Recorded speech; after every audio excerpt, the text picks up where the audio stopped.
नमस्कार फ्रेंड्स।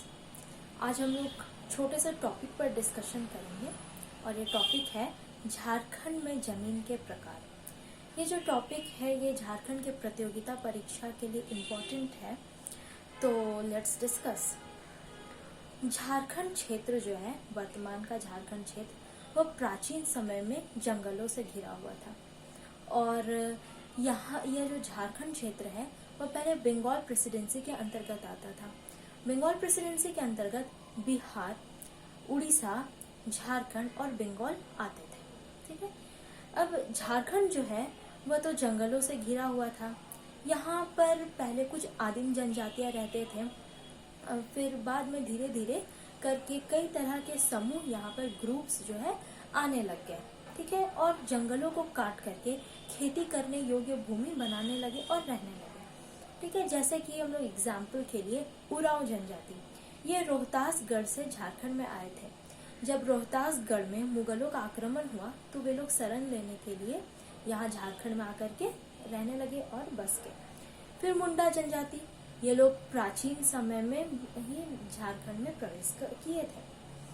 अगर हम लोग वर्तमान की बात करें तो वर्तमान में तो 32 जनजातियां हैं झारखंड में और गैर जनजातियां जिन्हें हम सदान कहते हैं, तो ऐसे लोग झारखंड में रहते हैं।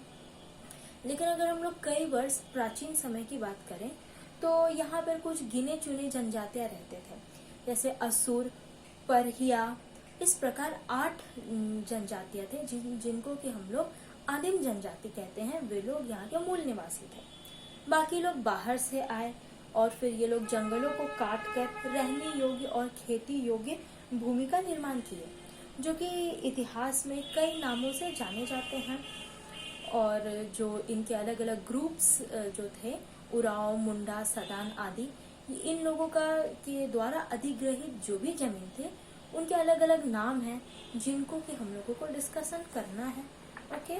तो फर्स्ट जो है वह भूइहरी जमीन। भूइहरी जमीन क्या होता था?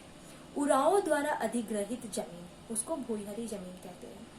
यह जो जमीन है यह किसी व्यक्ति विशेष के द्वारा अधिग्रहित नहीं, बल्कि पूरा का पूरा उरांव समुदाय इकट्ठे जमीन के भूभाग को अधिग्रहित करते थे, उस पर अपना अधिकार रखते थे, क्योंकि ये लोग इस पूरे समूह मिल करके वहाँ पर अपने पेड़ पौधे जंगल को साफ करके यहाँ पे खेती करते थे और जीवन व्यापन करते थे। सेकंड, खूटकटी जमीन। मुंडाओं द्वारा जो अधिग्रहित जमीन, मुंडाओं समूह के द्वारा अधिग्रहित जमीन को खूटकटी जमीन कहते थे। तो जो अगर हम लोग जानते हैं मुंडा विद्रोह हुआ था तो उसका एक मुख्य रीजन ये भी था, खूटकटी व्यवस्था से छेड़छाड़ किया जा रहा था। अंग्रेजों द्वारा, जमींदारों द्वारा खूटकटी व्यवस्था से छेड़छाड़ किया जा रहा था, तो वैसे स्थिति में मुंडा विद्रोह हुआ था। थर्ड टाइप देखें हम लोग, कोड़कर जमीन।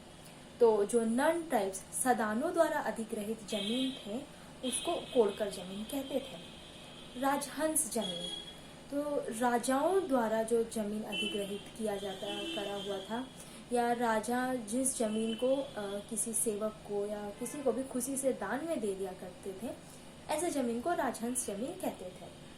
अब लास्ट, मंझेस जमीन। जमींदारों द्वारा अधिग्रहित जमीन को मंझेस जमीन कहते थे।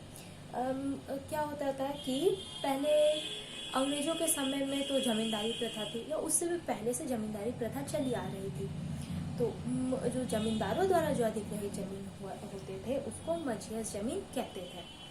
अभी हम लोग देखे थे कि सरदारी विद्रोह हुआ था। सरदारी विद्रोह होने का रीजन ये था कि जो उरांव लोगों थे झारखंड में, यहाँ पर बहुत सारा शोषण होने लग गया अंग्रेजों के द्वारा। तो जो उरांव जनजाति जो थे वे लोग अपने भूइहरी जमीन को कुछ वक्त के लिए छोड़ करके आसाम चले गए, वहाँ के चाय बागान में काम करने के लिए। लेकिन फिर क्या हुआ कि आसाम में भी अंग्रेज लोग आ गए, वहाँ भी उसी तरह का शोषण होने लगा, तो वे लोग वापस आए।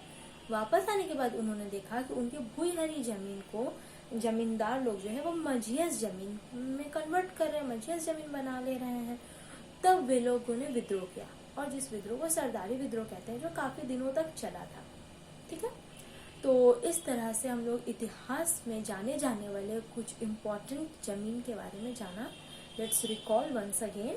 फर्स्ट, भूयहरी जमीन यानी उरांव द्वारा अधिग्रहित जमीन, खुटकटी जमीन मुंडाओं द्वारा अधिग्रहित जमीन, कोड़कर जमीन नन ट्राइब्स द्वारा अधिग्रहित जमीन यानी सदानों द्वारा अधिग्रहित जमीन, राजहंस जमीन जो राजाओं द्वारा या राजाओं के द्वारा दान में दिए गए जमीन, और मंझियस जमीन यानी जमींदारों द्वारा अधिग्रहित जमीन। ठीक है, ओके, थैंक यू।